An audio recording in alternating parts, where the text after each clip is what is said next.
Taong 2027 na at lahat ng mga tsismis ay totoo. Ang militar ng China ay nagmomobilisa. Daan-daang libong sundalo ang inihahanda habang hinihintay ni Pangulong Xi Jinping ang tamang oras para utusan ang pagsalakay sa Taiwan. Ang Australia ay nagmamasid at naghihintay. Alam nitong maaapektuhan ito ng digmaan kahit sino ang manalo. Kaya wala itong ibang pagpipilian kundi tumugon. At ito ang gagawin ng Australia. Ibinigay ni Xi ang utos. Nagsimula ang pananakop. Ang napakalaking puwersa ng pananakop ng China ay nakaposisyon sa baybayin ng lalawigan ng Fujian na umaabot ng humigit kumulang 3,750 kilometro o mga 2,300 at 30 milya. Dahil may 2,000 isla sa mga katubigan nito, perpekto ang baybaying ito para simulan ang pananakop. Sa heograpiya, ito ang pinakamalapit na lalawigan ng China sa Taiwan. At mahalaga ang lapit na ito dahil mahirap ang misyon ng China. Kailangang maagaw agad ni Xi at ng kanyang puwersa ang mga daungan ng Taiwan. Habang tumatagal ang panahong ginugol sa unang yugto na ito, mas tumataas ang posibilidad na mapigilan ng mga alyadong puwersa na pinangungunahan ng United States at sinuportahan ng Japan at Australia, ang China. Hindi muna barkong Chino ang lalayag. Kailangan munang magpalipad ng mga misil. Ganoon nga ang ginagawa nila habang nagpapakawala ang China ng sunod-sunod na mga proyektil laban sa baybayin ng Taiwan, na ang layunin ay pahinain ang depensa ng puwersa. Kailangan ni Xi na mapagtagumpayan ito ng kanyang hukbo.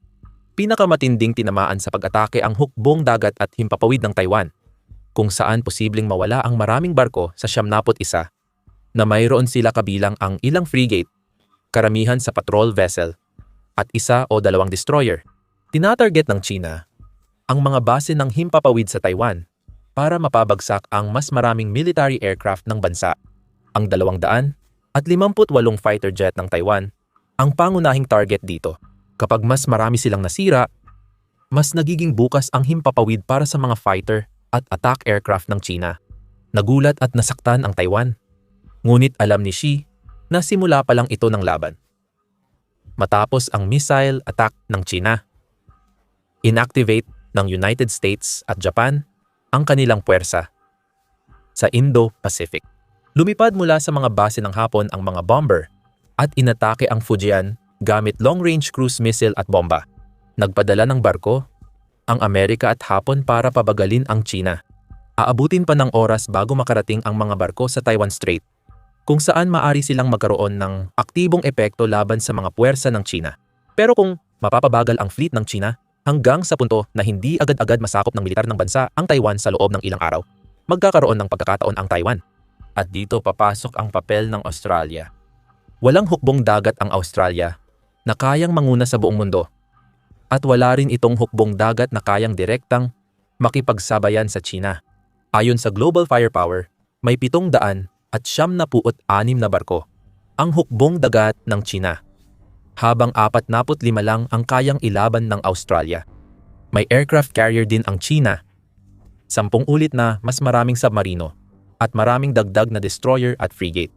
Hindi man ang Australia ang mangunguna laban sa China, hindi rin ito basta-basta matatalo. Mahalaga ang papel nito sa depensa ng Taiwan at nagbibigay ng oras sa United States at Hapon na ipakita ang kanilang lakas pandagat at panghimpapawid. Sa bandang huli, maaaring sumali na rin mismo ang mga barko ng Australia sa labanan. Patuloy lang sa panonood para malaman kung paano. Sa simula ng pananakop ng China sa Taiwan, mahalaga ang suporta. Nagmomobilisa ang hukbong dagat ng Australia at nakikipagtulungan na ito sa mga puwersa ng United States sa bansa. Ayon sa Center for Strategic and International Studies, inilatag ng Center for Strategic and International Studies ang papel na ito para sa Australia sa kanilang War Games scenario noong Enero 2023 para sa pangyayaring ito. Dahil sa ugnayan ng Australia sa Estados Unidos at presensya ng United States Forces, magbibigay ang Australia ng access, base, at karapatang lumipad sa panahon ng kapayapaan. Sasali ang puwersang Australiano sa labanan sa South China Sea, ngunit hindi sila available dahil sa operasyon sa paligid ng Taiwan. Iyan ay medyo tumpak na buod ng mga susunod na mangyayari, lalo na sa mga unang yugto ng pananakop ng China. Sa Darwin, na nasa hilagang teritoryo ng Australia, mayroong pag-alis ng mga tropang Amerikano na lahat ay ipinapadala papunta sa direksyon ng Taiwan. Umalis din ang ilang barko ng Australia sa lungsod. Sa malas para sa Australia, mas malakas sana ang hukbong dagat nila kung naghintay pa ng ilang taon ang China bago lusubin ang Taiwan. May ilang positibong bagay din. May Ghost Shark drone ang Australia na pwede nitong gamitin. Ang unang drone ay inihanda para sa Sea Acceptance Testing noong Nobyembre 2025 bago ihatid sa Enero 2026. Sa kabutihang palad para sa Australia, naging maayos ang lahat ng pagsubok. Ang Ghost Sharks at si Daryl ay nagtaas ng produksyon noong 2026 para makapagpadala ng drone sa Australia. Hindi natapos ang produksyon at plano ni Daryl ihatid ang lahat ng Ghost Sharks orders sa loob ng 5 taon mula katapusan ng 2025. May ilan na sa Australia at mas mabuti na ito kaysa wala. Sa kasamaang palad, ang iba pang kagamitan ay hindi pa handa sa tamang oras. Sa Australia, United Kingdom, United States deal ng Australia, United States at United Kingdom, bibili ang Australia ng 3 Virginia-class submarino mula United States sa 2032 at may opsyon pang 2. Hindi pa natatapos ang kasunduan kapag sinalakay ng China ang Taiwan. Pareho rin sa paggawa ng bagong nuclear-powered Australia-United Kingdom, United States submarine para sa Australia at United Kingdom Navy. Wala pang plano simulan ang konstruksyon ng submarino bago dumating ang Virginia-class submarino sa Australia. At kahit mabilis ang produksyon, hindi pa rin ito agad matatapos. Hindi na kailangan isipin ang mga linggo mula simula ng pananakop ng China sa Taiwan. Dapat gamitin ng Australia kung anong meron sila. At maaring sapat na ito. Pagbalik sa Darwin, may mga barkong naipadala at ang tropang Amerikano roon ay patungong Taiwan. Hindi ito malaking puwersa ng Amerika. Karamihan ay marinong bahagi ng unang Marine Expeditionary Force na nakaistasyon bilang Marine Rotational Force sa Darwin. Malamang na makikibahagi sila sa mga operasyon sa lupa ng Taiwan sa hinaharap, bagamat posible ring gamitin sila ng Amerika upang magdulot ng problema sa lalawigan ng Fujian. Maaaring ilagay sa alerto ang mga miyembro ng Royal Australian Air Force sa Royal Australian Air Force Base Darwin. Ang base na ito ang punong himpilan ng 400 at 52 squadron ng Royal Australian Air Force at ng Marine Rotational Force. Ngunit hindi malaking bahagi ang eroplano ng Australia sa tugon para sa Taiwan. Mas mahalaga ang Pine Gap. Nakatago sa gitnang Australia, ang lihim na base ay nasa mahigpit na binabantayang lupa sa isang liblib na lambak, ligtas mula sa mapanuring mga mata. Kaunti lang ang alam tungkol sa pasilidad na ito. Maliban na ito ay itinayo ng Central Intelligence Agency noong 1900 at 66 dahil sa kasunduan ng Australia at United States. Pareho pa ring bansa ang may kontrol sa pasilidad na tinawag ng The Guardian na pinakamahalagang intelligence site ng Amerika sa labas ng United States. Sa simula ng pananakop ng China sa Taiwan, napatunayan ng Pine Gap ang reputasyon nito. Mabilis na dumadaloy ang mahalagang impormasyon mula Pine Gap papunta sa mga sundalong Amerikano, kasama ang mga barkong Australiano mula Darwin. Posibleng gamitin ang Pine Gap bilang maagang babala para alertuhin ang alyansa sa paparating na misil mula China. Ang mga satellite sa Indo-Pasipiko ay magmomonitor ng ballistic missile mula China at magbibigay ng mahahalagang datos sa Pine Gap intelligence agents. Hindi malamang na targetin ng mga misil ang Australia. Ngunit maaring magbigay ang Pine Gap ng babala sa mga autoridad ng Taiwan para makapaghanda sa mga susunod na pag-atake pagkatapos ng pambobomba. Ang mga ipinadalang barkong pandigma ng Australia ay posibleng Hobart-class destroyer ng kanilang hukbong dagat. Nagsimula ang mga barkong ito noong 2017 nang piliin ng Australia ang Lockheed Martin noong 2007 para bumuo ng destroyer para sa kanilang hukbong dagat na may maraming kakayahan. Mayroon silang kakayahan laban sa himpapawid, laban sa ibabaw, at laban sa submarino, na sa madaling salita ay ginagawa silang mga lumulutang na istasyon ng radar na maaaring gamitin upang makakalap pa ng mas maraming impormasyon sa saklaw na 5,000 nautical miles at pinakamataas na bilis na humigit kumulang 28 knots kada oras. Kayang gumalaw ng mahusay ng mga barkong ito sa mga daluyan ng tubig ng Indo-Pacific. Gagamitin sila, bawat isa may sakay na 200 tao Ang tatlong Hobart-class destroyer ng Australia ay magpupokus sa pagpapanatiling bukas ng mahahalagang daluyan ng tubig sa paligid ng Japan at Australia. Malamang susubukan ng malaking hukbong dagat ng China na i-blockade ang Taiwan. Gaano man kadelikado ang Hobart-class, mayroon itong Mark 41 vertical launch system na may 48 cells, advanced harpoon weapon system, at Mark 34 gun weapon system na may Mark 45 Mod 4 gun mount. Hindi sapat ang firepower nito para makalusot sa depensa ng China. Ang mga barkong Hobart-class at ibang barko ng Australian Navy ay nagpapatrolya at nagpapadala ng impormasyon. Paparating na rin ang mga submarino, kaya abangan kung ano ang magiging papel nila. Balik Taiwan, maayos ang lahat ayon sa plano. Xi, pinahina ng bigla ang missile attack ng China ang Taiwan. Kaya nakapaglapag na ng tropa ang Chinese amphibious vessels. Ang mga sundalo sa mga dalampasigan ng isla na tinatawag na Red Beaches, karamihan ay nasa kanlurang baybayin ng Taiwan at ang iba naman ay nasa hilaga ng bansa ay naging target. Hindi lahat nakuha ng China, pero sapat ang nasirang depensa ng Taiwan para makalapag ang mga tropa. Ngayon, tungkulin ng puwersa ng China na sakupin ang mas maraming daungan, base ng himpapawid, at lungsod ng Taiwan, na mahalaga ang una at ikalawa. Habang mas matagal na nananatili sa kontrol ng China ang mga daungan at base ng himpapawid, mas maraming barko at eroplano na may dalang tropa at kagamitan ang maaaring mapalapag sa Taiwan. Mas madaling sabihin kaysa gawin, kahit mahina ang mga pulang dalampasigan. Ang Taiwan ay likas na kuta, ayon sa konseho sa ugnayang panlabas noong Hunyo 2020. Ang Taiwan Strait ay mahigit 70 milya ang lapad. May magulong tubig at nakakaranas ng 2 monsoon at matitinding lagay ng panahon taon-taon. Dapat mag-timing ng maayos ang China sa pananakop dahil ilang buwan lang ang meron bago maging patibong ng kamatayan ang kipot ng Taiwan. Sa Taiwan, may mga bulubundukin na mas kilala roon kaysa sa China at nagsisilbing proteksyon sa Taipei. Aabangan ng China ang mga pananambang habang sumusulong sila na magbibigay ng dagdag oras para makakilos ang Australia at mga kaalyado nito. At kailangan nila ito. Nagpapakawala ng misil ang China sa mga base ng Hapon na nagdudulot ng matinding pinsala sa mga barko ng Hapon at United States. Pagdating naman sa Australia, halos hindi ito napinsala dahil sa layo nito mula sa China na nagpapahirap sa ganitong mga pag-atake. Gayunpaman, ang distansyang iyon ay nangangahulugan din na ang anumang barko na ipapadala ng Australia patungong direksyon ng Taiwan ay aabutin ng 5 araw bago makarating sa kanilang destinasyon. Pinahihirapan ng China ang mga barko ng Australia at nagpapadala si Xi ng sariling barko sa mga daanang dagat na gustong panatilihing bukas ng Australia na posibleng magdulot ng unang labanan ng China at Australia.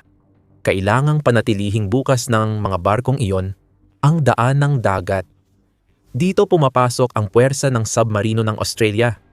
Kahit wala pa ang mga submarino mula sa Australia, United Kingdom, United States partnership, mayroon naman itong fleet na nakalagay sa Her Majesty's Australian Ship Sterling na matatagpuan sa Garden Island, malapit sa lungsod ng Perth sa kanlurang bahagi ng Australia. Ang fleet ay may 6 na Collins-class submarino na ide-deploy habang lumilinaw ang estratehiyang pandagat ng China. 6 na diesel-electric attack submarines ang mayroon, na hindi kayang tumbasan ang mas advanced na nuclear submarines ng China at United States. Kaya nilang umabot ng 20 knots na bilis habang nakalubog at manatili sa ilalim ng dagat ng 70 araw bago lumutang. May 6 na 500 at 30 torpedo tubes bawat isa at kaya ring magdala ng Harpoon anti-ship missiles kung kailangan, mga minang pamalit sa torpedo. Banta pa rin sa hukbong dagat ng China ang 6 na submarino. Kahit hindi sila kasing advanced ng nuclear-powered subs, tahimik din ang Collins-class subs ng Australia. Ide-deploy sila sa Indonesia at South China Sea para magbantay sa mga barkong pandigma at submarino ng China. Maaaring mag-iwan din ang Australia ng submarino at ilang frigate para depensahan ang mga daanan papuntang Australia laban sa banta ng China sa ilalim ng dagat. Sa Taiwan, maaaring napansin ni Xi na masyadong nahati ang kanyang mga puwersa, lalo na ang naval asset ng China. Naitatag na ang beachhead. kahit na ang pinakamalamang na lokasyon ay sa katimugang bahagi ng Taiwan. Winawasak ng Taiwan ang lahat ng daungan sa hilaga, malapit sa Taipei. Bago dumating ang plota ng China, kakaunti lang ang sundalong dumaong sa pulang dalampasigan sa hilaga at madali silang mapapatumba sa bundok. Mas malala pa ba para kay Xi? Lumilipad ang eroplano ng Taiwan, pati na rin ng Hapon at United States, mula sa mga base sa Japan patungong Taiwan. Pinagdedebatehan pa kung alin sa mga United States aircraft carrier sa Indo-Pasipiko ang naroroon at gagamitin laban sa China. Sa isang punto, noong Hulyo 2025 may 4 na aircraft carrier ang United States sa Indo-Pasipiko na dumating bilang tugon sa pagpapakita ng lakas ng hukbong dagat ng China sa pamamagitan ng pagpapadala ng 2 nilang carrier sa karagatang Pasipiko.